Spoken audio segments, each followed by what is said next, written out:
أين نأخذ عقيدتنا؟ من القرآن والسنة. أين الله؟ في السماء على العرش.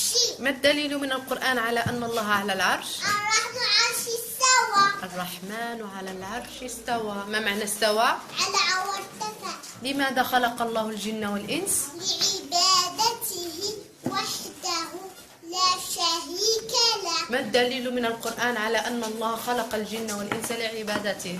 وما خلقت الجن والإنس إلا ليعبدون. ما معنى يعبدون؟ يوحدون. ما معنى لا إله إلا الله؟ لا معبود إلا الله. ما أعظم عبادة؟ التوحيد. ما هو التوحيد؟ إفراد الله بالعبادة. ما أعظم معصية؟ الشرك. ما هو الشرك؟ عبادة غير الله مع الله. كم أقسام التوحيد؟ 3. ما هي أقسام التوحيد؟ الربوبية والألوهية والأسماء والصفات. ما تعريف الربوبية؟ إفراد الله بأفعاله. مثل؟ الخلق والرزق. ما تعريف الألوهية؟ إفراد الله بأفعال العباد. مثل؟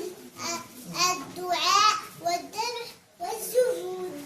هل لله أسماء وصفات؟ نعم. من أين نأخذ أسماء الله وصفاته؟ من القرآن والسنة. هل تشبه صفات الله صفاتنا؟ لا. ما الدليل من القرآن على أن صفات الله لا تشبه صفاتنا؟ ليس ليس كمثله شيء وهو السميع البصير. القرآن كلام من؟ الله. منزل أو مخلوق؟ منزل. وهو كلامه حقيقة حسن. بحرف وصف. وصوت.